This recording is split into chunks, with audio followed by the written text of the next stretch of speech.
Halika't sabay natin panoorin ang recap ng isang comedy fantasy film mula noong 2024 na pinamagatang Chantal in Fairyland. Sana ay matuwa po kayo. Sa unang eksena, ipinakikilala si Chantal Akerman na isang dalagang nakatira sa isang social housing apartment sa Berlin kasama ang kanyang kapatid at manginginom na ina. Gusto niya maging isang social media influencer. Sa katunayan, sinusubukan niya ang kanyang makakaya na maging isang personalidad sa social media sa pamamagitan ng paggawa ng mga makeup tutorial sa Instagram. Gayunpaman, si Chantal ay sobrang clumsy, kaya nadikitan niya ng pandikit ang kanyang lips at dumikit din ang kamay niya sa lababo ng banyo. Palagi na lang siyang nabibigo sa mga bagay-bagay. Di nagtagal, nakahanap si Chantal ng isa pang pagkakataon para maging tanyag sa social media.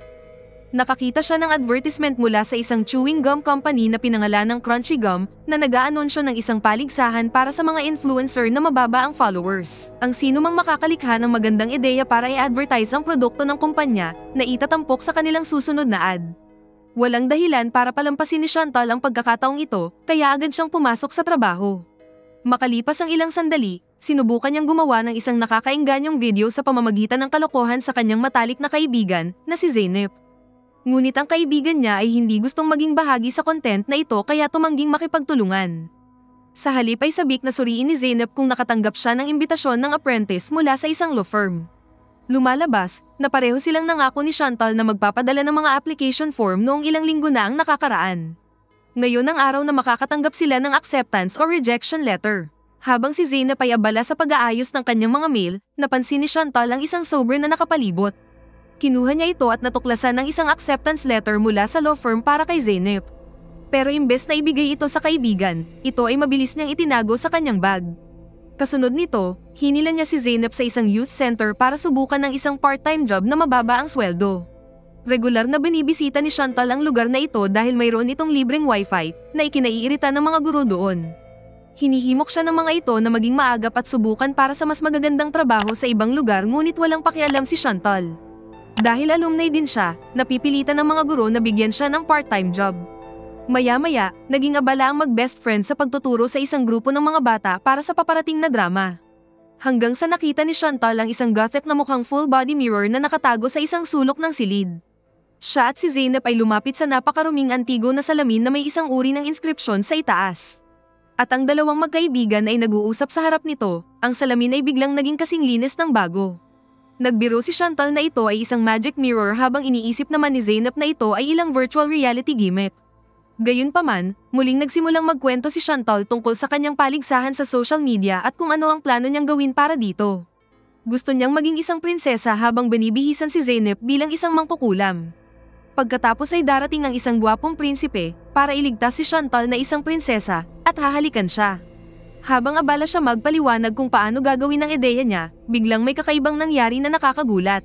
Dahil ang antigo na salamin ay nagsalita at nagsabi ng, ang iyong hiling ay aking tutuparin. Nang marinig ito, nabigla ang mag-best friend kaya sinipa ni Chantal ang salamin.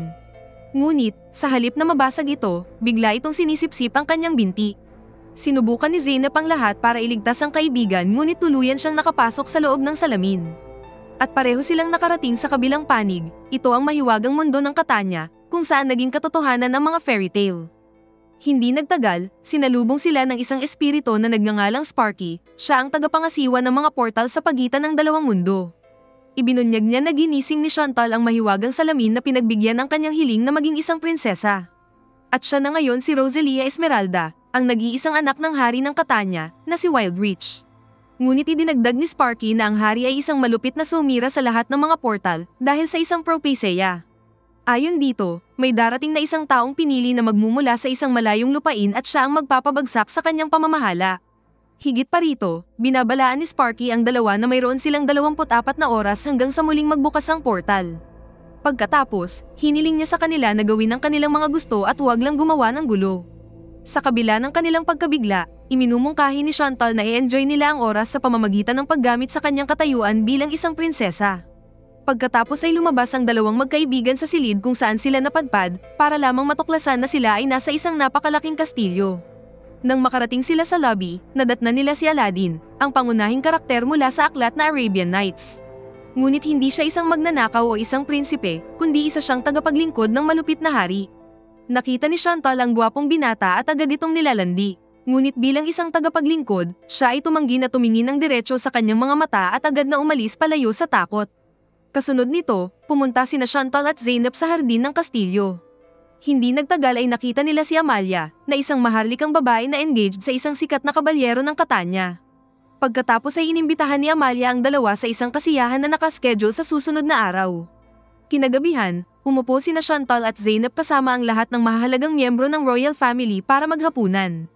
Sila ay nabigla nang makita ang reyna na nakakulong sa loob ng isang painting. Ang hari naman ay mukhang isang teenager, pero ang totoo siya ay matandang lalaki na pinapanatili ang batang katawan na ito sa pamamagitan ng pag-inom ng tubig mula sa bukal ng kabataan.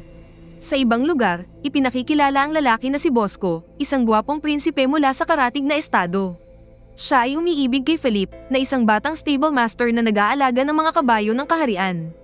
Gayunpaman, tulad ng iba pang mga prinsipe, inaasahang susundin ni Bosco ang anumang piliin ng kanyang mga magulang para sa kanya. Napag-alaman na isa siya sa ilang prinsipe na nag-aagawan para pakasalan si Prinsesa Rosalia Esmeralda. Mabalik tayo sa Catania, nahukay ni Chantal ang isang nakakagambalang katotohanan tungkol sa kanyang sarili. Ayon sa isang propesya, malapit na siyang isumpa ng isang mangkukulam na nagngangalang Samsara.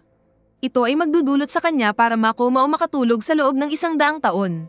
At tanging tunay na umiibig lang ang makakapagpagising sa kanya sa pamamagitan ng isang halik. Oo, tila parang si Sleeping Beauty. Samantala, nagpa siya si Samsara na bisitahin ang Catania ng gabing iyon. Nag-anyong matandang babae siya at may dalang yarn spinner. Ngunit bago magdulot ng anumang pinsala ang mangkukulam, sina Chantal at Zeynep ay bigla ang umatake sa kanya. At alam nila na ang balat ng witch ay immune sa bawat sandata maliban sa mga gawa sa pilak. Kaya nagawa nilang pabagsakin si Samsara sa pamamagitan ng paggamit ng pilak na kutsara at isang pilak na pamalo. Pinilit siya ng dalawa na alisin ang sumpa sa katawan ni Chantal at nakuha niya ito gamit ang isang vase. Pagkatapos ay iniligpit nila ang mga kagamitang pilak at pinayagan si Samsara na lumipad pabalik sa kanyang tahanan. Kinaumagahan, naghihintay sina Chantal at Zeynep na muling mabuksan ang magic portal. Excited na silang bumalik sa bahay nang biglang may narinig silang ingay mula sa labas. Dumungaw sila sa bintana at nakitang may prinsipe na umaakyat sa kwarto. Tumanggi na muna ngayon si Chantal na bumalik sa kanyang mundo dahil wala pa siyang nagagawang content para sumikat.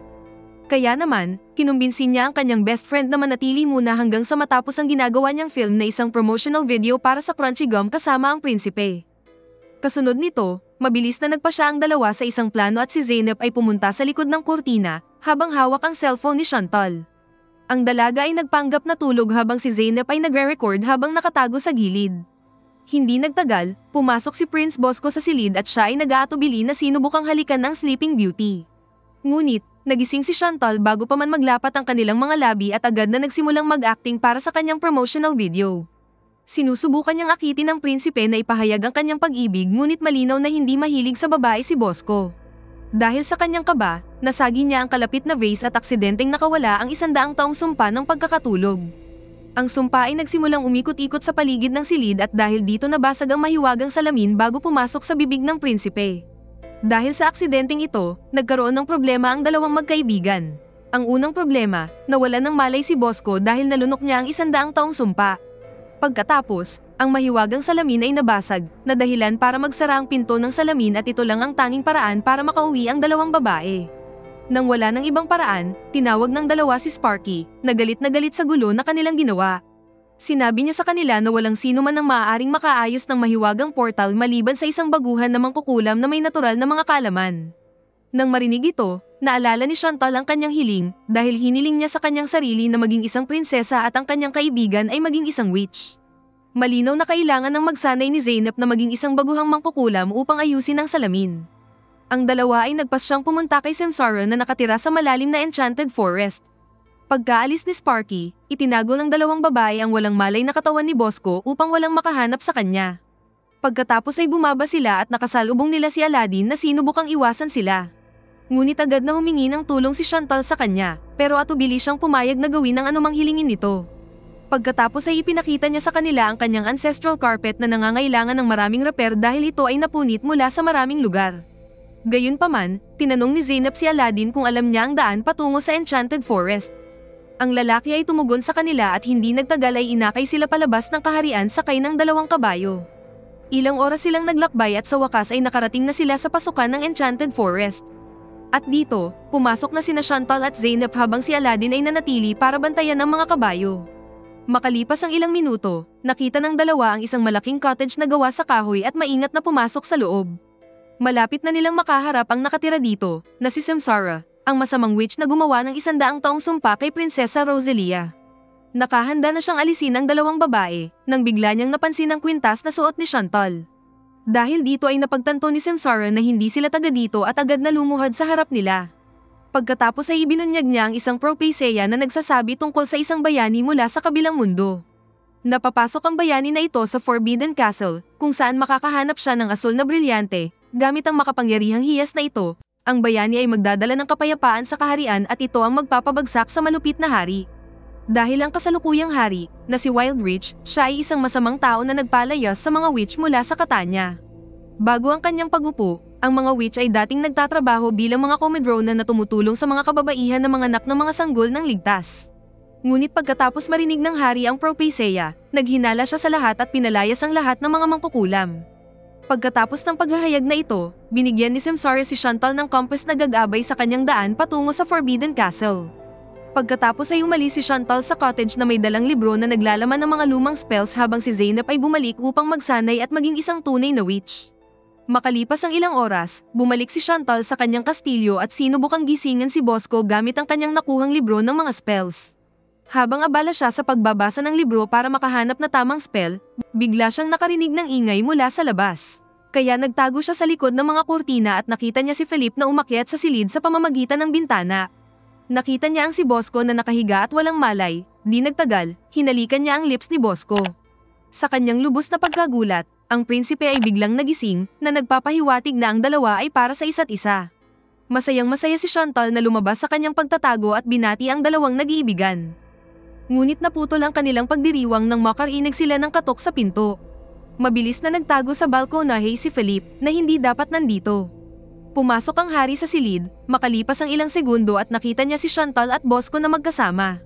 Ipinagpalagay niya na hinalikan ng prinsipe ang kanyang anak na babae at binuhay itong muli na ikanatuwa niya. Upang ipagdiwang ang okasyong ito, inihayag niya ang kanilang kasal pati na rin ng isang engranding party. Kasunod nito, nagsimulang mangolekta si Chantal ng ilang mga item na kinakailangan upang ayusin ang mahiwagang salamin. Inutusan niya si Aladdin na kumuha ng ilan sa mga sangkap habang ninanakaw niya ang natitira sa paligid ng kastilyo.